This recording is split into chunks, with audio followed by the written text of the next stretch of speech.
Oke, halo semuanya. Kembali lagi di channel Anissa Official. Di video kali ini saya akan memberikan sebuah video tutorial ya teman-teman tentang cara untuk membuat surat pernyataan pada pendaftaran seleksi administrasi CPNS 2024 ya teman-teman semua. Ini merupakan pengalaman real saya dalam membuat surat pernyataan ini yang memang formatnya itu sudah ditentukan oleh instansi yang kita lamar ya teman-teman semua. Jadi di sini saya tinggal mengikuti, mengetik ulang agar terlihat lebih rapi ya teman-teman. Kemudian bisa kita lihat di sini ya teman-teman semua, ini judulnya surat pernyataan yang oleh teman-teman harus diketik secara bold dan underline seperti ini ya teman-teman semua.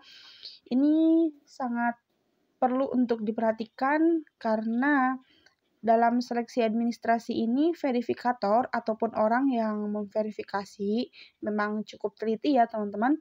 Jadi jika ada satu kesalahan saja, pasti nanti akan terlihat seperti itu. Jadi memang harus diperhatikan secara betul ya, teman-teman semua. Oke, teman-teman. Ini surat pernyataan yang dibuat itu sesuai dengan persyaratan instansi yang kita lamar di CPNS ya, teman-teman. Di sini ada surat pernyataan yang sudah ditandatangani dan dibubuhi materai.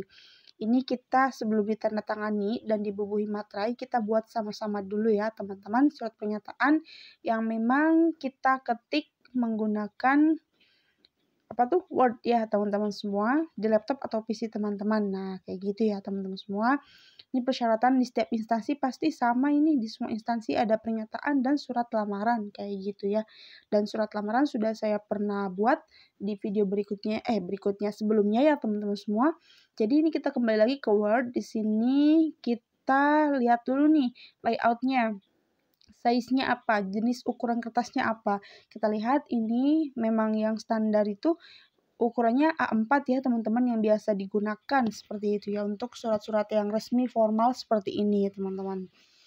Oke, ini surat pernyataan kita sudah tulis judulnya ya menggunakan bold nih yang ada di home ini teman-teman, kita blok dulu caranya ya. Kemudian bold dan underline seperti itu ya. Nah, kemudian teman-teman ini kita lanjut enter ke bawah satu kali dan yang kedua kalinya enter kedua kali kita ketik di sini yang bertanda tangan di bawah ini .2 kayak gitu ya. Nah, nama silakan diisi, diketik dulu nama lengkapnya ya. Tidak boleh ditambahkan ya teman-teman ataupun dikurangi, intinya nama lengkap teman-teman yang real. Oke, bisa lihat sesuai dengan KTP-nya ya teman-teman, KTP masing-masing.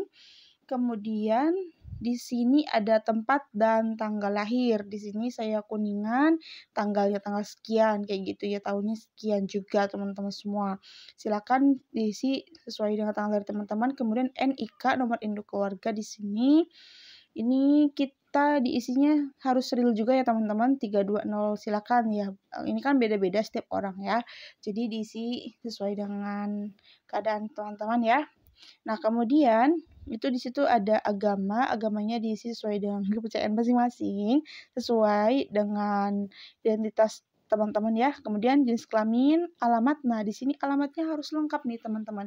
Jadi usahakan sesuai dengan KTP saja kayak gitu tuh alamat lengkapnya. Nah, nanti akan dicek ulang nih sama yang meriksanya ya teman-teman, dibantu oleh sistem mungkin ya para verifikatornya seperti itu alamat lengkap.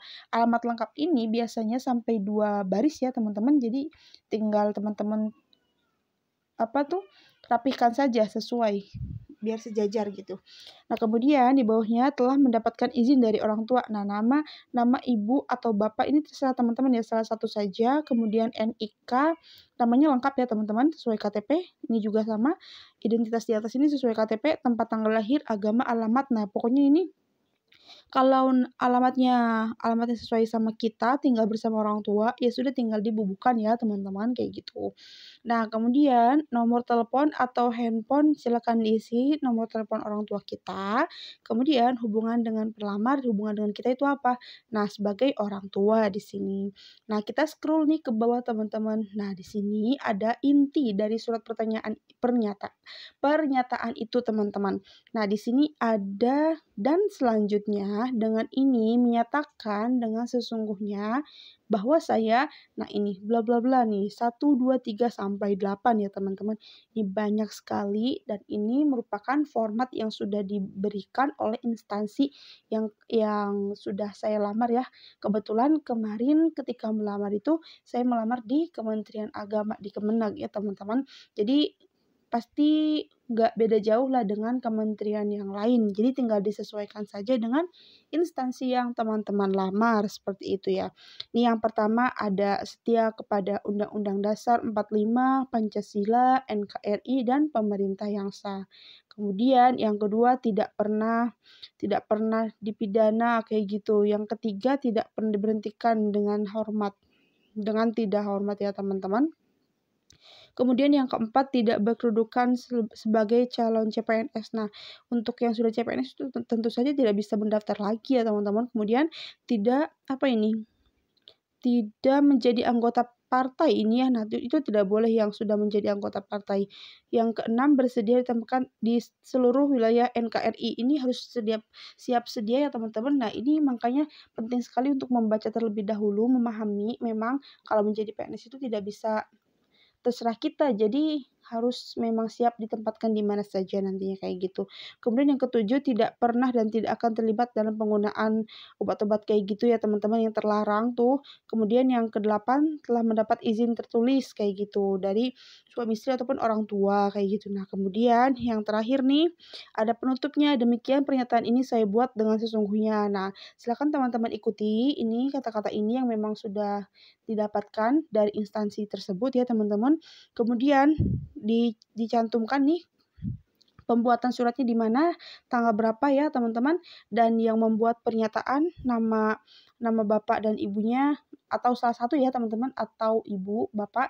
Nah, itu tulis secara lengkap, kemudian underline, caps lock, ada keterangan di bawahnya orang tua. Kemudian di sampingnya nama kita dan pelamar di bawahnya tuh ada keterangannya ya. Nah, ini tinggal nanti dibubuhkan tanda tangan saja ya teman-teman. Nanti next kita buat lagi ya teman-teman. Silakan tulis komentar di bawah ini siapa yang setuju untuk kita buatkan tutorial tanda tangan digital di surat pernyataan CPNS ini ya teman-teman semua. Jadi ini sangat mudah sekali teman-teman. Jadi teman-teman tinggal meneliti ulang ya. Tidak boleh asal-asalan dalam mengisi ini teman-teman semua. Oke, jika ada yang perlu ditanyakan silakan tulis di kolom komentar bawah ya. Kita nanti bahas dan belajar bersama-sama. Oke, sekian dulu video yang dapat saya buat teman-teman.